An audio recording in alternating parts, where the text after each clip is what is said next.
leitura do Evangelho de hoje se encontra em João 17, 20 a 26. Quem quiser acompanhar.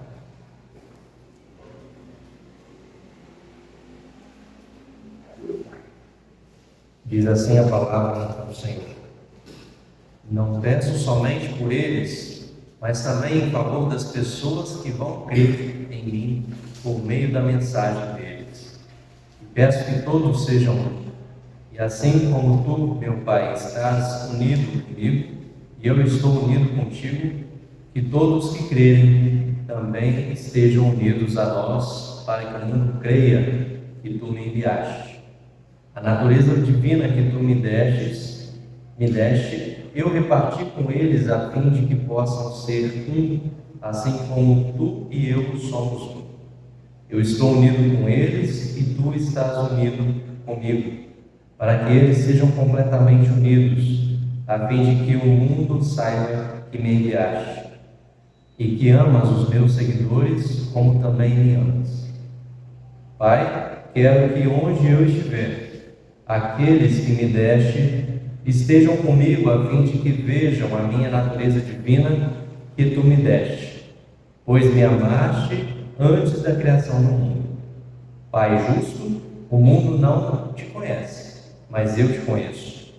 E aqueles que me deste sabem que tu me enviaste. Eu fiz com que eles te conheçam, e continuarei a fazer isso para que o amor que tens por mim esteja neles e para que eu também esteja unido com eles. Amém. Podem sentar.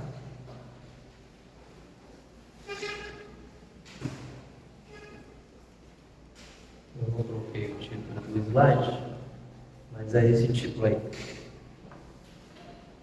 Ascensão e Unidade, a escrava do carcereiro. Jesus transmite sua missão à igreja, à humanidade reunida. Que a paz que nós nos saudamos no início desse culto esteja presente, continue presente conosco, e ela seja nosso guia na compreensão do Evangelho de Jesus Cristo. E se junto às orações e os cânticos, Paulo e Silas estivessem recitando o Salmo 97. Nós acompanhamos a leitura de Atos 16, de 16 a 34, mas nós interrompemos um trecho, fizemos a leitura daquele salmo. E se Paulo e Silas, naquele momento na prisão, estivessem então também recitando o salmo? Tudo que se sucede é descrito no Salmo. Se a gente for analisar a cena, tudo é descrito no Salmo. Os presos não se viram livres porque as portas estavam abertas e as correntes rompidas, arrebentadas, mas conheceram a liberdade verdadeira. O agir de Deus abalou os alicerces do sistema de morte e deu nova oportunidade para a obediência à sua mensagem. A luz solicitada pelo carcereiro o fez ver o agir justo de Deus. A ascensão de Jesus, na nossa rotina, segundo o calendário litúrgico, foi na quinta-feira. Hoje seria, se a gente fosse seguir rigidamente a ordem, é o 7º domingo da Páscoa. Mas a gente não pode deixar de falar da ascensão, porque ela é importantíssima. Reverendo Luiz Carlos Ramos, quando esteve aqui, ele trouxe uma imagem muito interessante de que Jesus inverte tudo. A sua ascensão, seu corpo sobe e o espírito desce. Quando a gente é acostumado a falar que o corpo fica e a alma sobe para estar com a glória de Deus. Muito interessante essa imagem que o reverendo traz, para a gente ver o valor e a importância da ascensão e a gente trazer isso também para o 7º domingo da Páscoa e tentar compreender como que esse evento da ascensão e a descida do Espírito, que vai acontecer no próximo domingo, quando celebrarmos o Pentecostes, como essas coisas são importantes e estão ligadas para essa compreensão da obediência à mensagem de Deus. Então, a gente poderia dizer que Paulo e Silas também leram o Salmo, que fala sobre um Deus poderoso que estremece e abala as estruturas. A mensagem de Jesus, aquele que tem autoridade sobre toda a humanidade, sempre é anunciada, não importa as circunstâncias. E a gente pode recorrer à nossa própria trajetória ou a exemplos que nós temos nas nossas vidas. Quantas vezes a mensagem de Jesus não foi proclamada apesar das circunstâncias?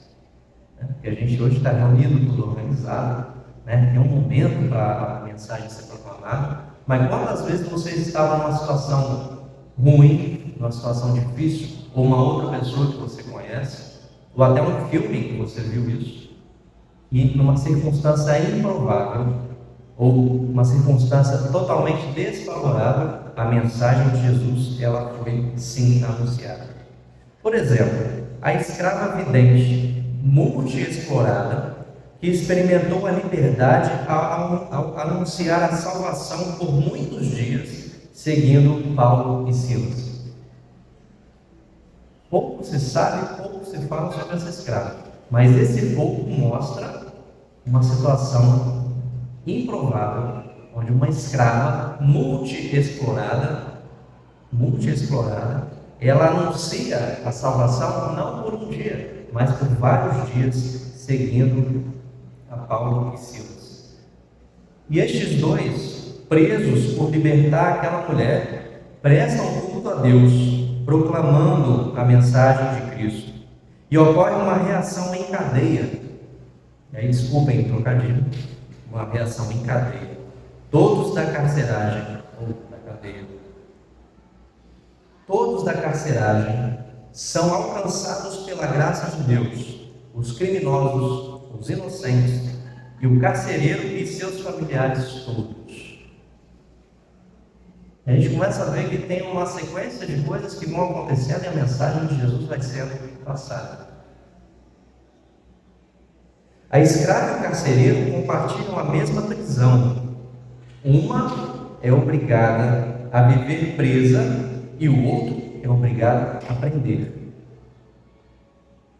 A função do carcereiro é manter as pessoas presas. É a função, é uma profissão. A escrava, por outro lado, que não teve escolha, ela é obrigada a viver presa. Mas os dois compartilham essa mesma prisão. No entanto, vamos ver que as duas vidas estão nas mãos de Deus e não de seus donos.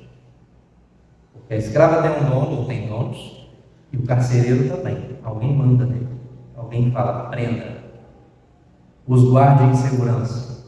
Pelo menos está assim narrado nos Atos. Assim, nos perguntamos como a mensagem de Jesus chegou àquela escrava.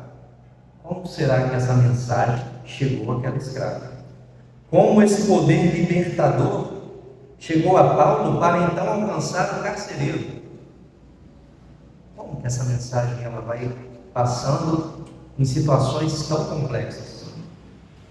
Então, no início do capítulo 17 de João, que é o evangelho de hoje, Jesus diz, lá nos versos 2 e 3, pois tens dado ao Filho autoridade sobre todos os seres humanos, para que ele dê a vida eterna a todos os que lhes deste. E a vida eterna é esta, que eles conheçam a Ti, que és o único Deus verdadeiro, e conheçam também Jesus Cristo, que enviaste ao mundo.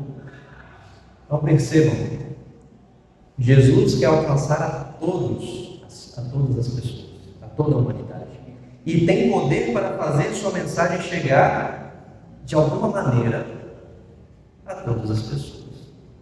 Então esse versículo mostra para a gente que não importa as dificuldades, não importa nem as dificuldades que a gente colocar. Qualquer um de nós, em algum momento, coloca dificuldade para a mensagem de Jesus. Não importa a situação, não importa a circunstância, mas Jesus tem autoridade e tem poder para fazer a sua mensagem chegar a todas as pessoas. Com a ascensão de Jesus, chegou sua entrega completa ao Pai, que inclui aqueles que o amam e obedecem a sua mensagem, conforme João 17:19. É um versículo, 2 versículos 3 anteriores ao que inicia o nosso texto de hoje. Diz assim: em favor deles eu me entrego completamente a ti, faço isso para que de fato eles também sejam completamente teus. Jesus então está anunciando que a sua mensagem vai gerar novos crentes por meio de seus mensageiros e dos sucessores desses mensageiros, através das gerações. E a nossa igreja é um exemplo disso, a cristandade é um exemplo disso, o ecumenismo é um exemplo disso. De geração em geração, há mais de 2000 anos, a mensagem de Jesus está sendo proclamada a toda a humanidade. Junto a esse anúncio, Jesus pede pela unidade, que inclui a configuração que Jesus quer que o Espírito Santo entregue aos crentes. Jesus, na sua oração sacerdotal, e esse é um trecho dela que nós lemos hoje, ele faz pedidos a Deus. E ele também entrega instruções, para que quando o Espírito estiver, ele haja conforme essas instruções. E o primeiro item da lista é unidade. Então, Jesus pede a Deus para que o Espírito ele seja configurado, por assim dizer, de certa forma. O primeiro item da lista é unidade. Uma unidade à imagem e semelhança da unidade entre Jesus e Deus. Tal unidade tem um poder de comunicação que supera qualquer intermediação humana, pois é uma comunicação direta de Deus com toda a gente, que o mundo creia que Jesus foi enviado para restaurar a humanidade. Então a gente vai percebendo que Jesus prepara os seus, mas não só os seus, o mundo, para uma nova comunicação que é direta de Deus, por meio do Espírito. Jesus revela que todos os que creem recebem a natureza divina, a mesma que ele compartilha com Deus. Vocês já pararam para pensar que a gente sempre, e o Concílio de Nicéia trata dessas coisas, esses concílios todos que já foram realizados tratam sobre as grandes discussões sobre a natureza divina de Jesus. E aqui Jesus fala de uma forma muito simples, que ele compartilha a natureza divina que Deus deu a ele com os seres humanos. Uma coisa interessante, né? Ele não está se colocando como eu sou um Deus, eu sou um pouquinho acima de vocês, eu sou humano também, mas eu tenho uma natureza divina. E às vezes a gente ignora isso, que Jesus está dizendo que ele compartilha conosco a natureza divina. Mas a gente precisa saber o que é uma natureza divina, né? Então, dessa maneira, Jesus faz os seus seguidores também enviados de Deus, como ele também é enviado de Deus. Jesus, que tem uma natureza humana e também uma natureza divina, compartilha a sua natureza divina com nós, conosco. Já temos uma natureza humana e nós somos igualados a ele na categoria de enviados de Deus. Quanta responsabilidade! Nós, que compartilhamos, por meio de Cristo, a natureza divina, somos também enviados de Deus.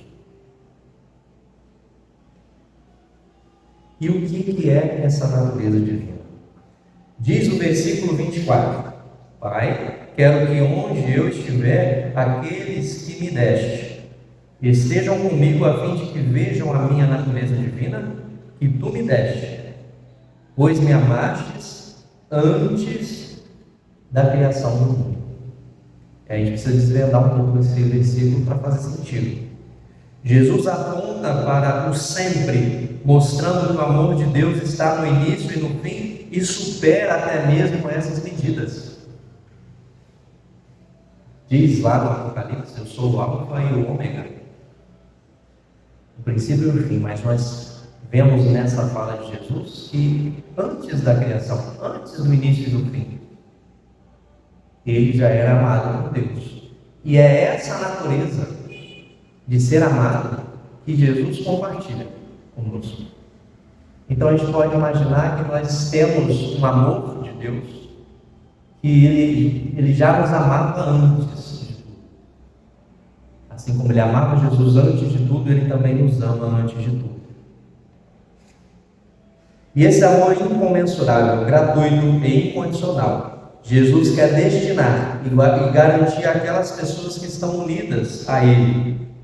Ao encontrar com esse amor, a humanidade verá a natureza divina de Jesus.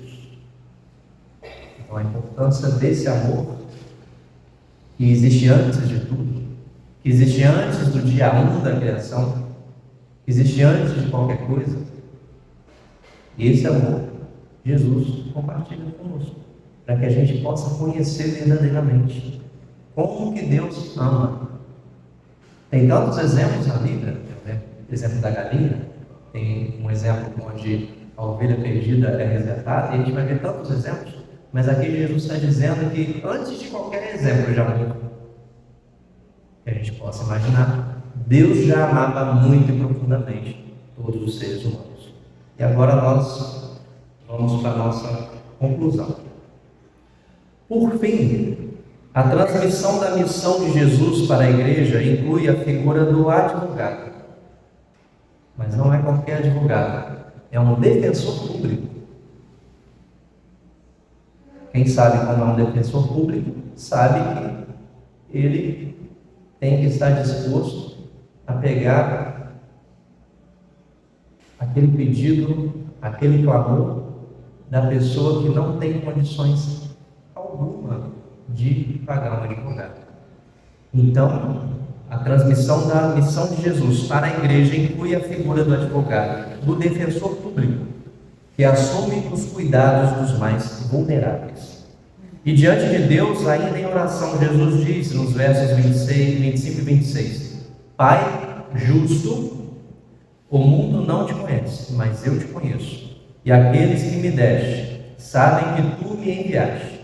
Eu fiz com que eles te conheçam e continuarei a fazer isso para que o amor que tens por mim esteja neles e para que eu também esteja unido com eles. É muito interessante isso. Eu não sou nem um pouco estudioso da área jurídica, mas dá para dizer que Jesus monta, por assim dizer, uma estratégia de defesa irretocável. Quem Jesus vai defender, isto é, a humanidade, principalmente os mais vulneráveis, será uma defesa irretocável. E o mais interessante disso tudo é que nós temos que reconhecer aqui o que Jesus reconhece.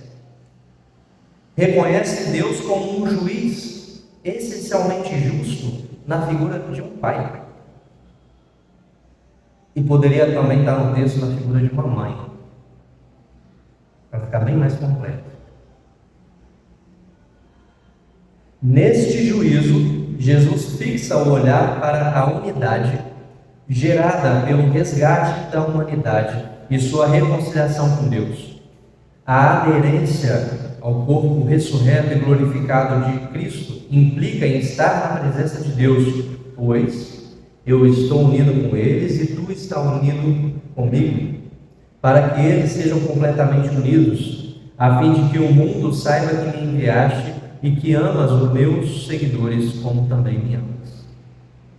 E agora a gente retoma para o nosso título. Nosso título traz figuras importantes para nós. A escrava recebeu a mensagem, mesmo sendo completamente explorada física e espiritualmente, e fez como uma profetisa, anunciou a mensagem pela cidade. Anunciou.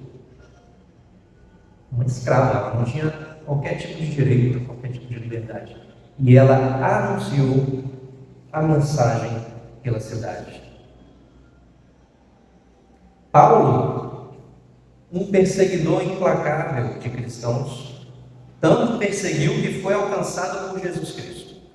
e se tornou um dos maiores defensores e propagadores, pregadores do Evangelho.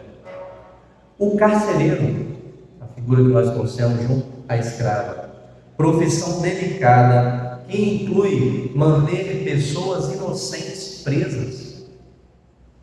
E eu não me imagino uma profissão dessa, mas é uma profissão que nós criamos. Imagine eu ter que manter presa uma pessoa inocente. Como é que o meu coração ia suportar esse tipo de ação? Mas tem pessoas que são obrigadas. E a gente tem que também agradecer, porque nessa sociedade nós temos pessoas que trabalham nessa função e fazem muito bem. Mas olhando para a figura do carcereiro, que precisa manter pessoas inocentes, a gente fica realmente tentando compreender como que essa mensagem de Jesus é poderosa. Ele recebeu a mensagem, a prisão, que era praticamente a extensão da sua casa, porque ele dormia lá. Diz o texto que ele dormia. Acho que ele não estava cochilando como alguém que pegou no sono. Ele dormia lá, era de noite. Paulo e Silas oravam à meia-noite. Então ele estava dormindo de fato. Então a prisão, que era praticamente a extensão da sua casa, pois era lá que dormia, foi completamente convertida em lugar de oração, adoração e libertação. Quantas outras casas não foram salvas com o carcereiro? Porque havia outros presos lá. E a mensagem de Jesus, ela vai se espalhando. Por isso, irmãs e irmãos, nos inspiremos na escrava e no carcereiro, que encontraram liberdade e vida verdadeira por crerem em Jesus Cristo e por repassarem sua mensagem de salvação, assim como tem insistido o apóstolo Paulo, que diz assim, lá em 1 Coríntios 11:1: sede meus imitadores, como também eu sou de Cristo. Quantas vezes a gente faz isso também? Porque nós damos testemunhos. E a gente pode dizer para as pessoas serem nossos imitadores, como nós somos de Cristo, de geração em geração. Que o reino de Deus se mostre pela partilha da natureza de Jesus com a humanidade.